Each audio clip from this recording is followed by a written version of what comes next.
Nous sommes au mois d'amour, j'ai 17 ans, l'âge des espérances et des chimères. Radio U, textuel, lire pour vivre 1000 vies. J'écris de chez les moches. Pour les moches, les vieilles, les camionneuses. Tous les enfants, sauf un, grandissent.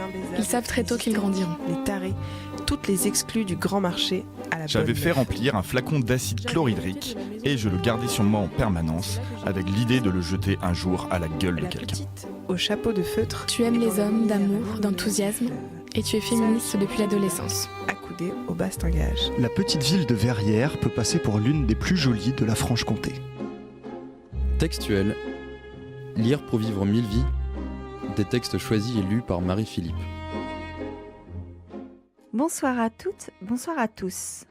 Je ne sais pas pour vous, mais moi, parmi tous les mots, il y en a que j'aime particulièrement. Ce sont les noms propres. Vous savez, ceux qu'on entend aux informations. Ça me fait rêver. J'entends par exemple beaucoup en ce moment parler de Philippe et Bernard. Non, Bernard Philippe. Non, Gérard Philippe. Non. Je n'arrive jamais à me rappeler ce nom à celui-là. Bernard Gérard? Non. Il faut que je pense à Balladur. Balladur, c'est rigolo comme nom. Bala, dur, mou et dur. Édouard Philippe, c'est ça. Alors lui, il n'a vraiment pas de chance, lui. Il n'est pas très poétique, son nom. Heureusement, il y en a qui ont plus de chance. Donald Trump, un canard avec une trompe d'éléphant. Vladimir Poutine, un prince avec une assiette de frites pleine de crème. Barack Obama, une grande maison blanche, solide. Abu Nidal, c'est juste très joli. Boko Haram. Al-Mourabitoun. Au début, j'entendais Amor, Amoura, Bitoun. Ansardine. Les hommes d'Ansardine. Je voyais des hommes avec des dents de sardine. Saddam Hussein, c'est très chevaleresque. Fidel Castro, à la fois fidèle et castré. Haïlé Sélassié, c'est du solide. L'attaquier, c'est d'où partent les bombardiers. Et le meilleur pour la fin, Amin Dada. Là, je crois qu'on ne peut pas faire non plus sympathique pour un dictateur sanguinaire. Mais en vrai, tous ces noms sont bien d'autres choses dans le vrai monde. Alors, je vous invite dans le vrai monde. Je vais vous lire les premières pages d'un roman de Laurent Godet intitulé « Écoutez nos défaites ».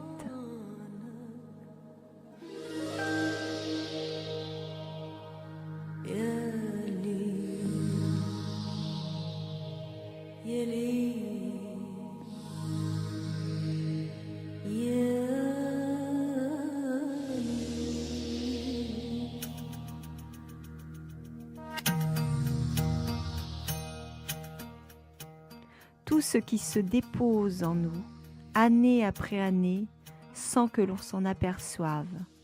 Des visages qu'on pensait oubliés, des sensations, des idées que l'on était sûr d'avoir fixées durablement, puis qui disparaissent, reviennent, disparaissent à nouveau, signe qu'au-delà de la conscience, quelque chose vit en nous qui nous échappe mais nous transforme. Tout ce qui bouge là, avance obscurément, année après année, souterrainement, jusqu'à remonter un jour et nous saisir d'effroi presque, parce qu'il devient évident que le temps a passé et qu'on ne sait pas s'il sera possible de vivre avec tous ces mots, toutes ces scènes vécues, éprouvées, qui finissent par vous charger, comme on le dirait, d'un navire. Peut-être est-ce cela que l'on nomme sagesse, cet amas de tout, ciel d'Afrique, serment d'enfant, course-poursuite dans la médina de Tanger, visage de Chavine, la combattante kurde aux lourdes tresses noires, tout, les noms utilisés, les rendez-vous pris, les hommes abattus et ceux protégés, je ne peux pas, moi, sagesse de quoi? Cet amas vivant ne me sert pas à être plus clairvoyant. Il ne me pèse pas non plus, non, c'est autre chose, il m'aspire.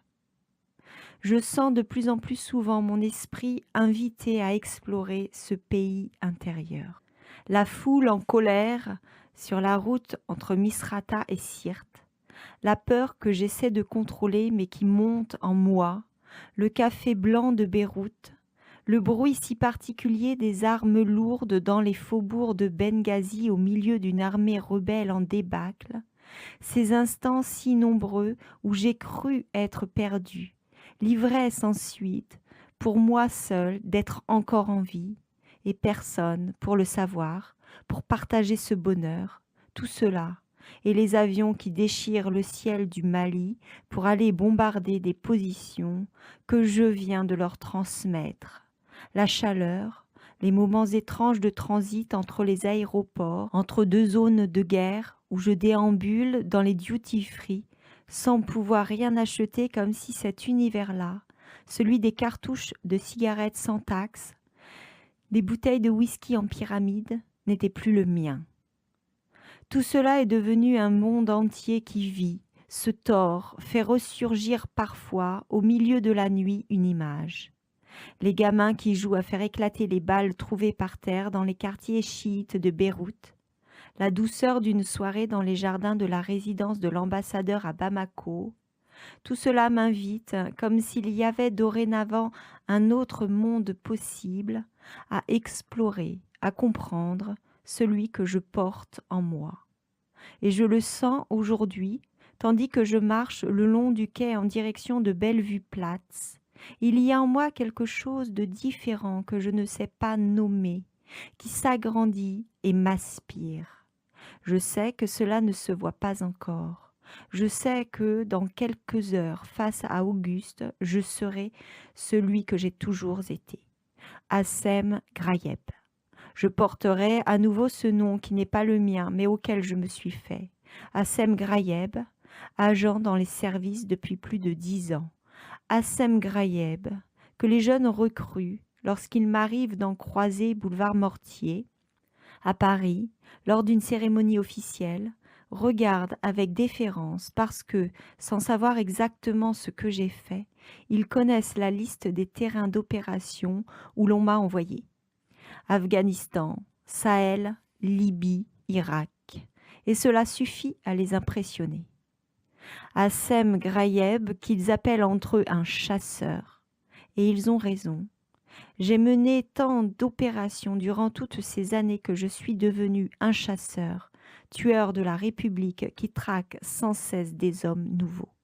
Pour eux tous, je serai celui-là encore, parce qu'à leurs yeux, Hassem Grayeb vit toujours, identique à lui-même, mais je sais, moi, que quelque chose grandit qui me change et s'ouvrira peut-être un jour comme une immense gueule intérieure. Et qui sait alors ce que je ferai ?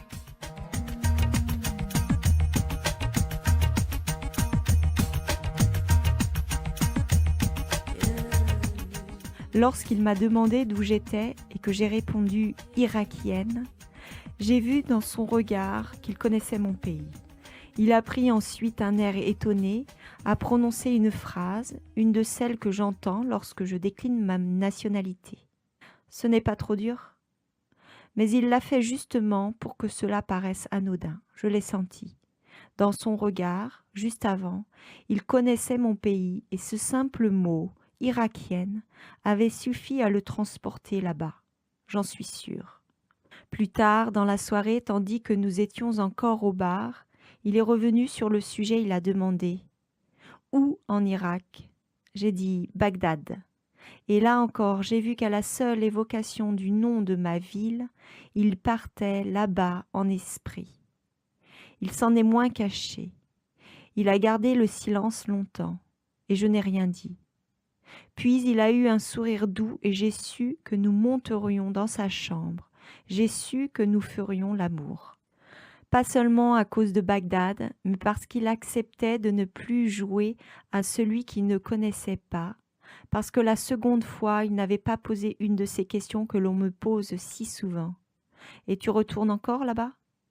Non, Il était juste resté avec les images de cette ville qui était en lui, et il avait pris son temps. J'ai tout de suite su qu'il était militaire, ou quelque chose comme ça. Je le lui ai dit, là, au bar. Avant qu'il ne me prenne délicatement par la main, comme l'aurait fait un lycéen qui veut quitter le banc avec son amoureuse pour chercher un endroit plus discret. Dans cette salle d'où l'on voyait la Limate couler et où nous étions les derniers, je lui ai dit « Militaire, n'est-ce pas ?» Et il a ri. Il n'a pas nié. Il a même dit « Ça se voit tant que ça ?» Puis une blague peut-être. « Il faut que je change de métier alors. » J'ai su parce qu'il a accepté durant toute la soirée de ne rien dissimuler. Et je n'ai pas posé de questions auxquelles il n'aurait pu répondre. Il a souri lorsque j'ai dit militaire. Il a pris le temps de penser au paysage d'Irak qu'il a en lui lorsque j'ai dit Bagdad. Il n'a pas menti. Alors je l'ai suivi et nous sommes montés. J'ai trébuché, je crois, dans le couloir du 3e étage. La moquette épaisse a étouffé les bruits, mais nous avons ri. J'avais beaucoup bu, et lui aussi. J'ai dû mettre ma main devant ma bouche. Dans l'autre, j'avais une de mes chaussures. J'avançais de guingois et lui riait. Sa main, là, qui me tenait par la taille, je l'ai aimée d'emblée. Je ne sais pas depuis combien de temps je rencontre des hommes dans les bars des hôtels. À Paris, à Genève, à New York, ce n'était pas le premier. J'ai commencé après ma séparation d'avec Marwan. Cela en surprend certains parfois, que je sois irakienne. Comme si cela empêchait le désir du corps et le désespoir besoin d'aimer. Marwan aimait bien citer Éluard. C'est une des choses que j'ai gardées de lui. Et le goût du sexe aussi peut-être. Je me souviens lorsque nous faisions l'amour à Alexandrie dans cet appartement qu'il louait, face à la mer, pressé de profiter de ces heures qu'il avait volées à sa vie, à sa femme, au Caire, au musée. Marwan, que j'avais un peu pour moi toute seule, quelques heures par mois, ce qui faisait peut-être quelques jours par an. J'ai aimé ces instants-là, je me croyais libre. La poésie, l'amour et les repas pris à des heures incongrues dans la rue, sur une terrasse du port, à l'heure où les autres font la sieste ou boivent un café. J'ai aimé cela. Ensuite, il y avait la solitude, toujours, et l'attente, jusqu'à ce qu'il me quitte. Cela m'a surprise. J'étais persuadée que c'était moi qui partirais. Je me souviens de ce jour-là. Il était arrivé en retard, les sourcils froncés. Je n'ai pas vu tout de suite qu'il n'y aurait pas d'étreinte, de promenades amoureuses, qu'il n'y aurait qu'un échange sec, rapide, et que Marwan était venu cette fois pour repartir. C'est après, oui, sûrement, que j'ai commencé à dire oui aux hommes dans les hôtels. L'air est frais et vivifiant. J'aurais dû marcher d'un pas vif, comme je l'ai fait si souvent en des occasions semblables.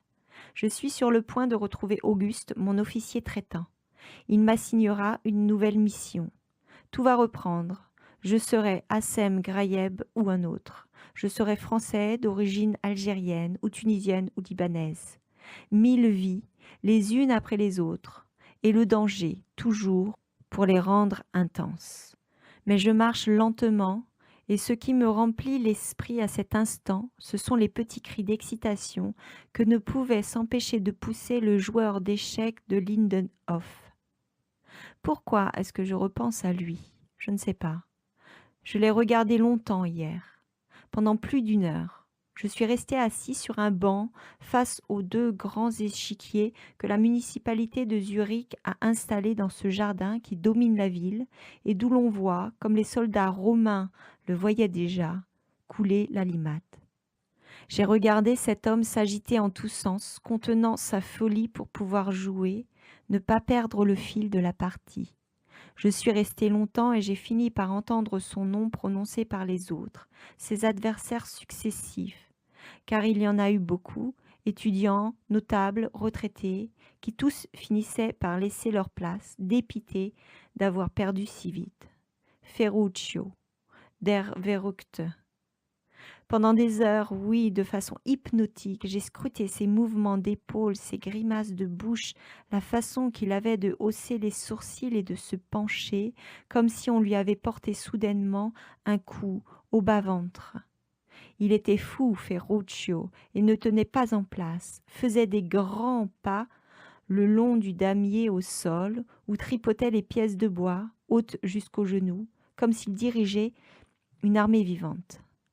Ferruccio, c'est lui que j'entends tandis que je marche. Et je pense aussi à la chambre d'hôtel que je viens de laisser derrière moi, baignée d'une belle lumière du matin, avec le lit au drap défait, cette chambre qu'elle a quittée avant moi. Et ce n'est que maintenant, le long de la Limate, approchant du dernier pont avant le lac, que je me souviens de lui avoir donné rendez-vous là, à Bellevue-Platz, cet endroit où je dois retrouver Auguste pour qu'il me présente à un homme des services américains, mais 1 heure avant, et je ne parviens pas à savoir pourquoi j'ai fait cela, pourquoi ce rendez-vous.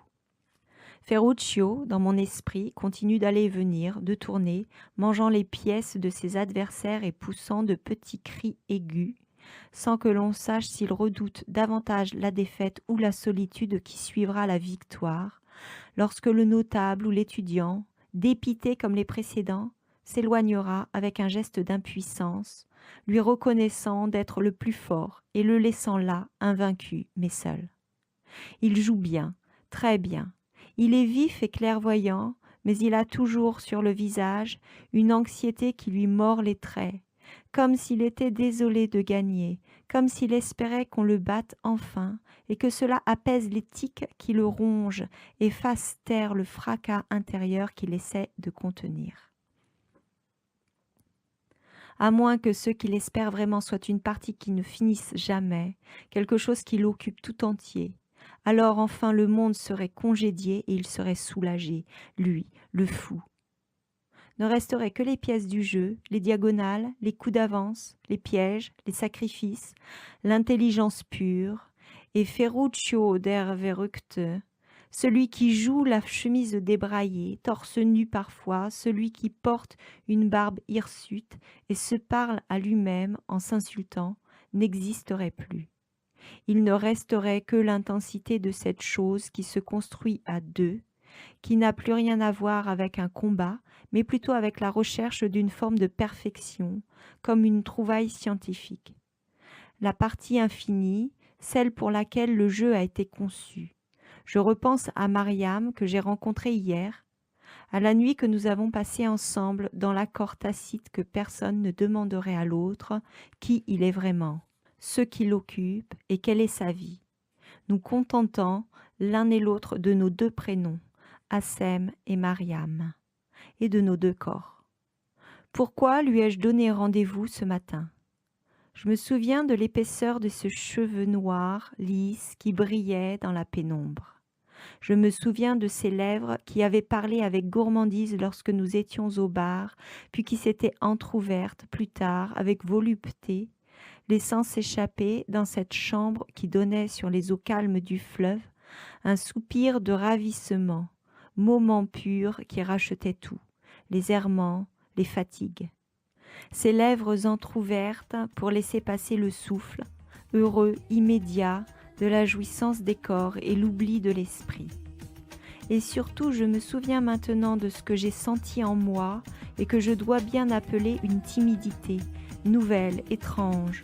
Cette hésitation à l'instant de me déshabiller, l'a-t-elle vue ? Il m'a semblé que non. Ou plutôt qu'elle l'acceptait, qu'elle voyait sur mon corps les fêlures, les accros, mais que cela ne la surprenait pas. Elle faisait avec, comme elle faisait avec les doutes et les fatigues de l'esprit. Nous nous sommes approchés l'un de l'autre sans gêne, mais avec égard. Et c'est peut-être cela, au fond, qui m'a poussé à lui donner rendez-vous ce matin. Je ne vois rien d'autre.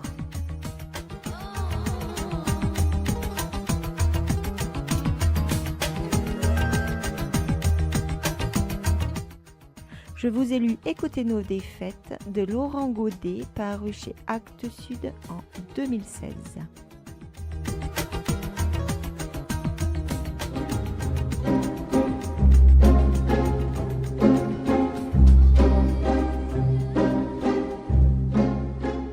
Textuel, lire pour vivre 1000 vies, des textes choisis et lus par Marie-Philippe.